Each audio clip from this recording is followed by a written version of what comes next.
quick overview of the setup for the start of play for Halls of Montezuma, and a little bit explanation of some of your options when you're playing. First of all, as far as setup is concerned, I alluded to that on the previous video that there was a major missing piece of information on the setup, and that's with the PW markers that you see here. I'm not going to flip that over because you're not supposed to know what the number is under there. But all the PW markers are randomly placed on these political will spots that are easily found, those marks or the outline. And then you get your, control markers for each of the states, and the only one that's under revolt is the Yucatan, as you can see there. Setup starts with U.S. force here. You can actually place it anywhere in Texas or in New Orleans, but I'm just choosing to place Kearney there. And then Taylor starts with quite a large force, as you can see right there. Large force to be dealt with in a random entrenchment or fortification. And Mexico starts with an army of Tejas with Ampodilla. There are his units. Arista has the baggage train over here, and a couple of units. He has the actual option of going here, or here. Those three spots, but I want them closer to the front. All those markers self-explanatory. They state on the turn track and marker information track what place they start. Mexican political will is at 30. This would be the maximum positive for Mexico, and then going this way is in favor of the U.S. Shuffle the event deck. This is without the at-war cards, which are the ones that are not marked crisis. So these are the crisis cards. That's what you start the game with. Once the U.S. declares war, you add all these cards. Here's the action deck, all shuffled. The Mexican player starts with the Tejas card. You have to pull that out, and then they get 3 more cards, and the U.S. cards are over here. The only other big thing is getting your, let's go over here. The entrenchment or the fortification counters, I mix them together. You pick one random for the particular army, US or Mexican, and just kind of check for color. I only want to use 2, and then you have the same for these improved forts. And then the US units, when you draw random replacements or reinforcements, they come from here. Once the US declares war, you can put all these really good units into the cup to use for reinforcements, and the Mexican player has their random draw cup for reinforcements. The turn record track is here. There's one big mistake on it, and this is obviously summer spring should be flipped. So the the events listed here are correct for the right turn number, but the summer needs to be here with the heat turn and spring needs to be here. Otherwise, the rest of this is as printed. Presidente is Arriaga, and Santa Ana is in exile. Just a quick overview before I do an actual turn, and that is kind of giving you the options that you have each turn. I think that's anytime you have a game like this, it's a little bit scary because you're not really sure what to do. You know, you have a set of cards here that you're looking at, thinking, well, okay, what do I do? Do I use an event? Or, this one's going to be pretty straightforward because these two are more U.S. events. This one's mixture, but it's for response in a battle. It's possible it could use the first turn.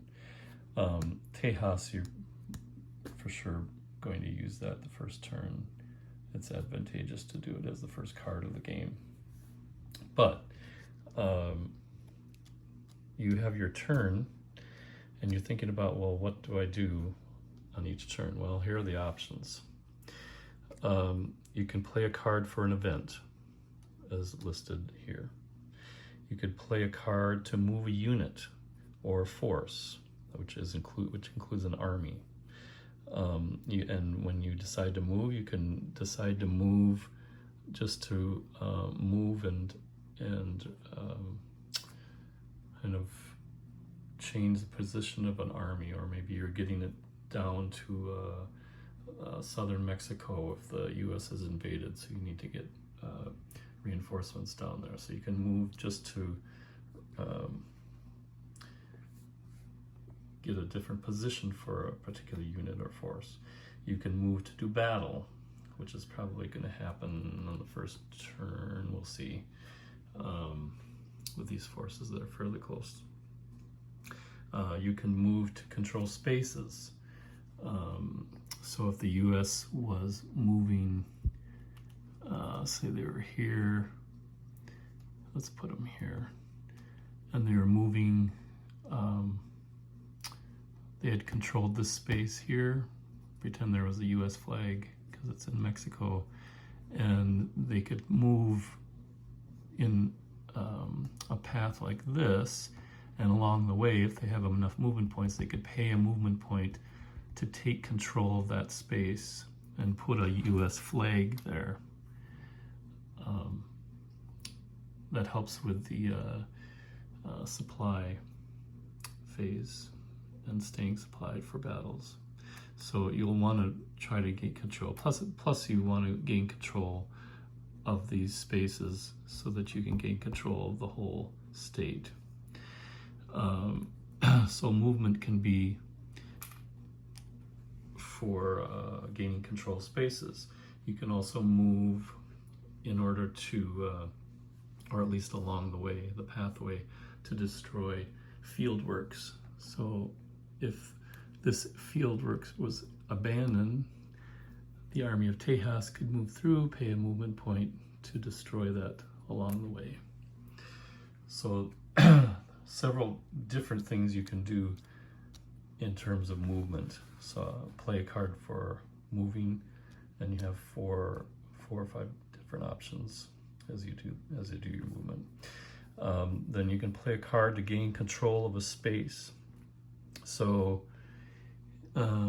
if Kearney was here, you can actually play a card in order to gain control of a space or spaces that are adjacent to you, as long as there wasn't an enemy army able to intercept.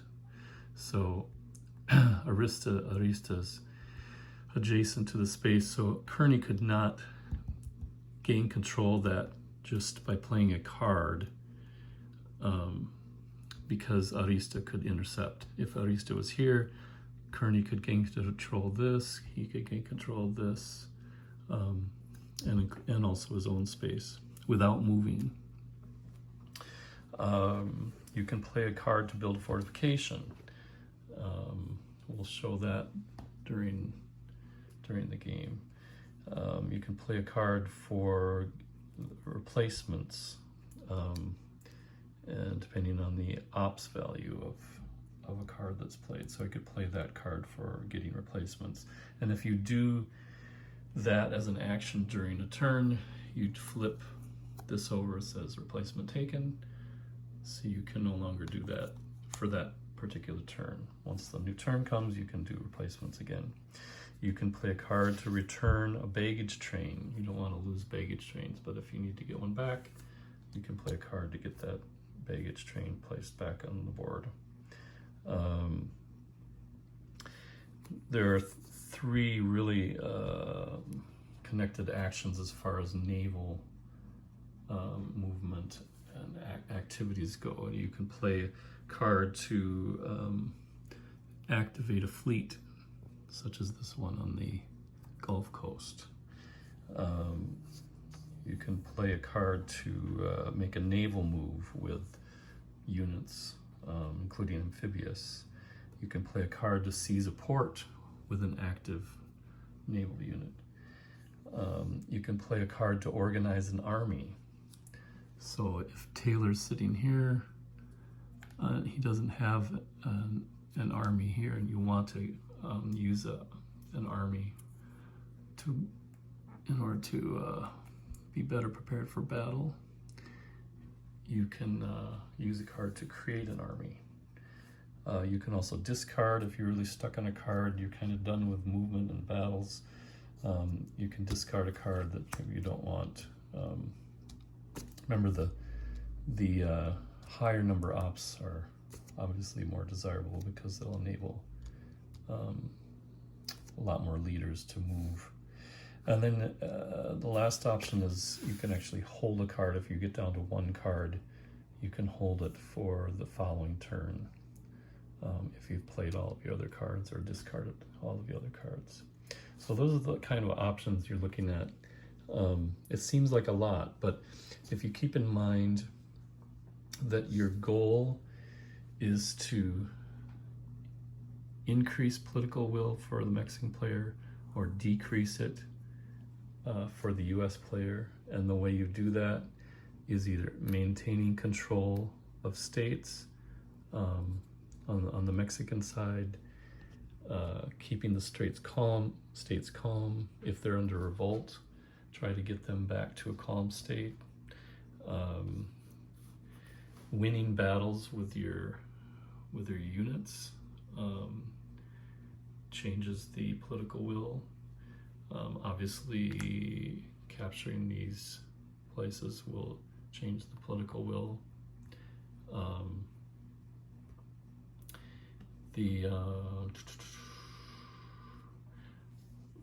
Defeating an army, not just units, that's going to be an added bonus if you're the victor in a battle against an army. You don't want to commit armies to battle lightly, because if you lose a battle and you have an army such as the Army of Tejas or Army of Observation, and you lose the battle, you're only helping your opponent more. One thing I want to clear up too about armies as opposed to forces, and then I'll close this part of the video out. An army can actually include a general like that, Ampudia, and also one other subordinate general. Let's say that Arista was subordinate to Ampudia.